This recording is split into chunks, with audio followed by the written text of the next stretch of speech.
תגידו, יש לכם מטרה? מה אתם עושים כדי להשיג אותה? אתם קמים מוקדם כדי להשיג אותה?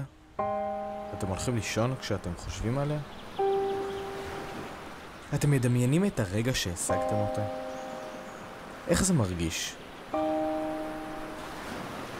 עכשיו תגידו לי, אתם מרגישים שאתם נכשלים? אתם מרגישים שקשה לכם להגיע אליה? בטוח משהו מונע ממכם להשיג אותה.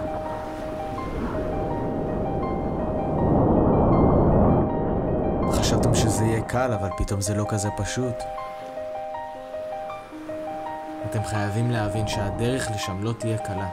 אתם חייבים להבין שאתם נמדדים ברגעים הקשים, המביכים, שמנסים לשבור אתכם.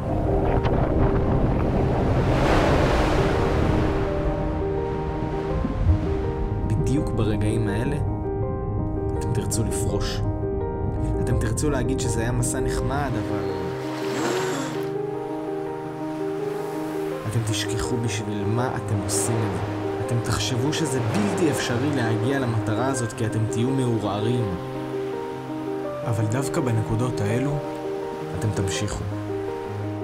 אתם כנראה לא רואים את זה, אבל אתם עושים תהליך. ובתהליך הזה אתם מתקדמים, בין אם קצת או הרבה. העיקר להמשיך להתקדם. ואז, מתישהו, בלי התראה מוקדמת, אתם תגיעו לאן שרציתם להגיע. אבל המטרה תיראה לכם כמו בדיחה, ואתם תתמקדו כבר במטרה הבאה.